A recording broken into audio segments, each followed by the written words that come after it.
बिस्मिल्लाहिर्रहमानिर्रहीम। Welcome to calculus and mathematics learning. आज के इस लेक्चर नंबर 72 में हम डिफरेंशियल इक्वेशन के कोर्स में हम न्यू टॉपिक स्टार्ट कर रहे हैं, non homogeneous partial differential equation.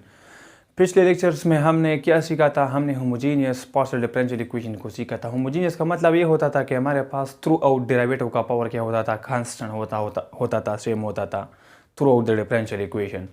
आज के इस लेक्चर में हम non homogeneous partial differential equation को स्टार्ट करते हैं। नॉन होमोजीनियस का मतलब ये है कि इसमें हमारे पास अगर कोई फंक्शन गिवन हो f of D into D prime और ये बराबर हो किसी भी function f of x y का, तो इसमें जो डेरिवेटिव का पावर होता है वो हमारे पास थ्रू आउट कांस्टेंट नहीं होता। तो होमोजीनियस पार्शियल डिफरेंशियल इक्वेशन में अगर हम बात करते थे D square plus D prime and plus D prime square into Z is equal to f of x y. सही, लेट्स सपोज यहाँ पर कोई function f of x y है, तो इसमें देखिए डी क्या है? डी असल में है partial square g upon partial x square. ये क्या है? ये है partial square g upon partial x partial y. ये है partial square g upon partial y square and let's suppose this is equal to 0 for complementary solution of function. तो इसमें देखिए ना डेरिवेटिव का ऑर्डर यहाँ पे भी2 है, यहाँ पर भी2, यहाँ पर भी2 है, तो डेरिवेटिव का ऑर्डर थ्रू आउट सेम है। तो इसका मतलब भी जो गिवन डिफरेंशियल इक्वेशन होता है वो हमारे पास होमोजीनियस होता था। आज के इस लेक्चर में जो डिफरेंशियल इक्वेशन हमें गिवन होगा वो हमारे पास नॉन होमोजीनियस होगा। Let's suppose D square plus D into D prime and then plus D prime. तो इसमें देखिए ना यहाँ पर डेरिवेटिव का ऑर्डर 2 है, यहाँ पर डेरिवेटिव का ऑर्डर 1 1, ये भी 2 है और ये 1 है, तो मतलब थ्रू डेरिवेटिव का ऑर्डर सेम नहीं, यहाँ पर 2 2 1 है, तो ये बराबर नहीं है। तो मतलब ये होगा कि हमारे पास क्या होगा? नॉन होमोजीनियस लीनियर हो भी सकता है, नहीं हो सकता, डिपेंड करता है। तो ये हमारे पास क्या है? Non homogeneous partial differential equation. अब आज का जो हमारा लेक्चर है इसमें हम कॉम्प्लीमेंट्री फंक्शन सीखेंगे कि किसी भी differential equation partial differential equation का हम किस तरह क्या कर सकते हैं, non homogeneous partial differential equation का कॉम्प्लीमेंट्री फंक्शन निकाल सकते हैं। इसका जो जनरल फॉर्म होता है वो हमारे पास होता है D plus M D prime and then plus A Z is equal to 0। सही है इस तरह, क्योंकि इसमें फंक्शन 0 होगा आप कॉम्प्लीमेंट्री फंक्शन के लिए, तो ये हमारे पास इस तरह के फॉर्मेट में होगा। इसका जो जनरल सोल्यूशन बनेगा, complete solution will be equal to complementary function, this will be equal to, ये क्या होगा? ये बराबर होगा ई पावर, यहाँ पर अगर पॉजिटिव ए है तो यहाँ पर पावर में माइनस ए एक्स आएगा, minus A x multiply by 5 time of what हो वाई प्लस एम एक्स आएगा, लेकिन यहाँ पर चूंकि प्लस एम है तो वाई माइनस एम एक्स का क्या होगा? सोल्यूशन होगा। तो ये हमारे पास उसी गिवन डिफरेंशियल इक्वेशन का क्या होगा? सोल्यूशन होगा। अगर डिफरेंशियल इक्वेशन इस तरह के फॉर्मेट में उसका जो सोल्यूशन बनेगा वो हमारे पास इस तरह होगा।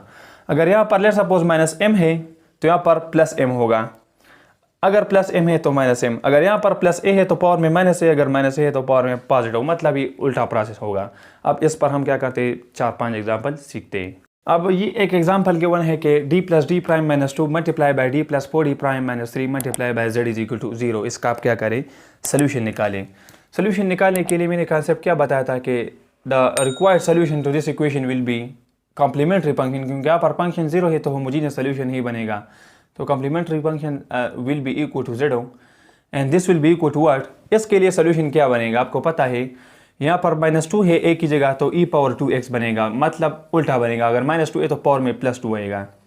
Multiply by function let's suppose pi 1 time of y plus M X होता है, तो m की जगह क्या है? यहाँ पर 1 है। d plus M D prime का कंसेप्ट मैंने बताया था, तो यहाँ पर m चूँकि पॉजिटिव 1 है तो यहाँ पर हम माइनस कंसिडर करेंगे, -1, सो y माइनस एक्स का क्या हो जाएगा? सोल्यूशन। ये तो इसका हो गया। इसके लिए यहाँ पर हम प्लस लगाएंगे, यहाँ पर -3 है तो पावर में e पावर 3x हो जाएगा and let's suppose the function is pi 2 time of, यहाँ पर m की जगह +4 है तो हम y माइनस 4x कंसिडर करेंगे, y माइनस 4x। तो ये हमारे पास इसका क्या है? This is the required solution. Next problem देखते हैं क्या है कि D plus 3 D prime plus 4 whole square into G is equal to, इसका आप क्या करें? सोल्यूशन निकालें। तो इस पे होल स्क्वायर है, परफेक्ट स्क्वायर है, तो मतलब इसको हम स्प्लिट कर सकते हैं, लिख सकते हैं D plus 3 D prime plus 4 multiply by the same D plus 3 D prime and plus 4 into Z is equal to what? 0। Homogeneous solution इसका हमारे पास क्या बनेगा? क्योंकि कॉम्प्लीमेंट्री फंक्शन निकालेंगे, राइट साइड पे फंक्शन 0 है तो complementary function will be equal to Z, this is equal to, इसके लिए अगर हम देखें तो ई पावर क्या होगा? +4 की जगह -4x आ जाएगा, पाई 1 टाइम आप क्या, यहाँ पर m की जगह 3 है सो y माइनस 3x हो जाएगा। अब यहाँ पर ये रिपीट कर रहा है, रिपीट करने के लिए हम यहाँ पर x लगाएंगे, multiply by E power -4x and the solution will B y pi 2 time of y minus 3x। तो ये हमारे पास इसका क्या होगा? रिक्वायर्ड सोल्यूशन होगा। अगर हमारे पास बाज़ औक़ात इस तरह होता है कि हमारे पास जो गिवन प्रॉब्लम है उसमें रूट हमारे पास क्या होता है, रूट हमारे पास लीनियर फैक्टर में नहीं होता, मतलब उसको लीनियर फैक्टर में कन्वर्ट करेंगे तभी उसका आप क्या करें सोल्यूशन निकाल सकते हैं। बाज़ औक़ात रिपीटेड जो हमारे पास गिवन प्रॉब्लम होता है उसमें डिफरेंशियल इक्वेशन हमारे पास लीनियर फैक्टर में कन्वर्ट हम करते हैं, तो उस पर भी हम एग्जांपल समझेंगे। ये नेक्स्ट प्रॉब्लम हम समझते हैं क्या है कि r + 2s + t + 2p 2q + 2 = 0 का सोल्यूशन निकाले। तो यहाँ पर r हमारे पास होता है पार्शियल स्क्वायर री upon partial x square, 2 × s होता है पार्शियल स्क्वायर री upon partial x partial y, t हमारे पास होता है पार्शियल स्क्वायर री upon partial y square, then plus 2 time आप p होता है partial g upon partial x, then plus 2 time आप k होता है partial g upon partial y, and then plus z = 0 होता है। इसको हम लिख सकते हैं partial upon partial x p होता है तो p d स्क्वायर होता है, सो d square g plus 2 time आप यहाँ पर क्या होगा d प्राइम जी हो जाएगा, देन d प्राइम स्क्वायर जी हो जाएगा, एंड देन प्लस 2 टाइम आप d आप जी हो जाएगा, देन 2 टाइम आप d प्राइम आप जी, एंड देन प्लस जी = 0। अगर इसे हम जी कॉमन करेंगे तो ये हमारे पास बन जाएगा d square plus 2d d prime plus d prime का square, and then plus 2d plus 2d prime, and then plus 1 × g = 0। इसका हम अगर सोल्यूशन निकालना चाहें तो यहाँ पर हम क्या कर सकते हैं, यहाँ पर इसको लिख सकते हैं d square plus d prime square, then 2d prime, सही है। देन हमारे पास क्या होगा, यहाँ से 2 कॉमन करें, सो अंदर d प्लस d प्राइम आ जाएगा, एंड देन प्लस 1 × z = 0।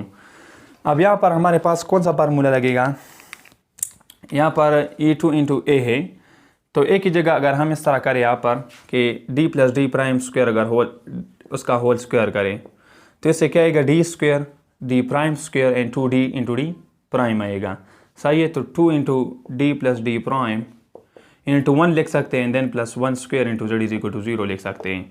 यहाँ पर कौन सा फार्मूला लगता है, d square plus d prime square plus 2d d prime, formula कौन सा लगेगा, a square b square plus 2 × a × b, तो a plus b whole square formula लगेगा।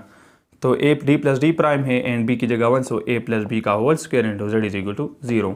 अब यहाँ पर रूट अगेन रिपीट कर रहा है, तो इसका जो कॉम्प्लीमेंट्री फंक्शन या सोल्यूशन बनेगा वो हमारे पास क्या हो जाएगा, इसके लिए e⁻x आ जाएगा, क्योंकि पॉजिटिव 1 है तो माइनस आएगा।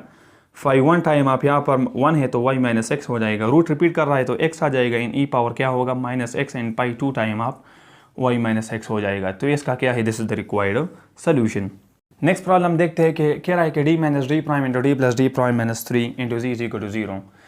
इसको हम इस तरह के फॉर्मेट में लिख सकते हैं, d - d prime plus 0 × d plus d prime -3 × z = 0।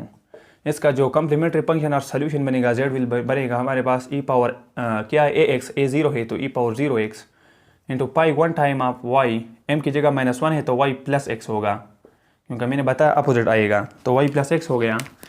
दूसरे के लिए हमारे पास क्या हो जाएगा, e पावर -3 है तो positive 3x into pi 2 time आप यहाँ पर +1 है तो y-x आ जाएगा। सिंप्लीफाई करें तो पाई 1 टाइम आप यहाँ पर क्या है e power 0x, pi 1 time आप y प्लस x, तो इससे रिजल्ट 1 आ जाएगा, तो पाई 1 टाइम आप y प्लस x हो, then plus e power 3x into pi 2 time आप y-x, तो ये रिक्वायर्ड क्या है सोल्यूशन है। लास्ट एग्जांपल देखते हैं, ये हमारे पास क्या है, नॉन होमोजीनियस डिफरेंशियल इक्वेशन जिसमें डेरिवेटिव का ऑर्डर थ्रू सेम नहीं है। अब इसमें हम क्या कर सकते हैं कि हम इसमें करेंगे, ये हमारे पास लीनियर फैक्टर के फॉर्मेट में नहीं है, मैंने बताया था कि इसको लीनियर फैक्टर में कन्वर्ट करना पड़ता है।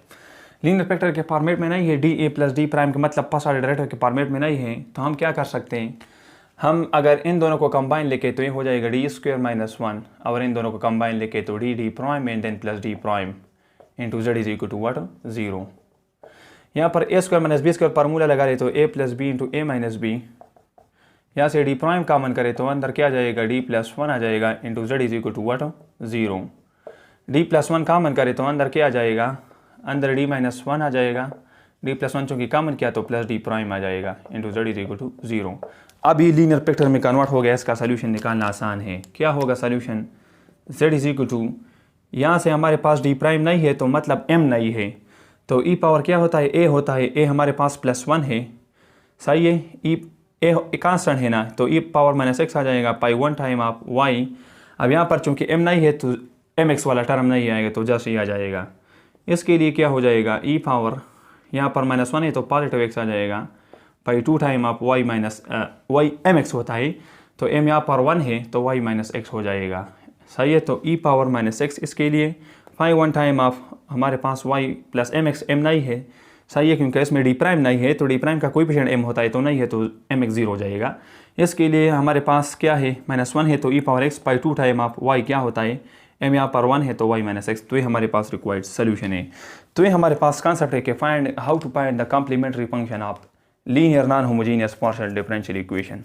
बाज़ औक़ात हमारे पास एक non linear homogeneous differential equation आता है जिसका फिर हम सोल्यूशन क्या कर सकते हैं, ट्रायल एंड एरर के मेथड से निकालते हैं, लेकिन वो हमारे पास एग्जाम में नहीं आता। तो इसके साथ ही लेक्चर ख़त्म करना चाहता हूँ। फिर इंशाल्लाह नेक्स्ट लेक्चर में हम डिफरेंट केसेस सीखेंगे for finding the particular integral of a non homogeneous partial differential equation. Thank you for watching this lecture।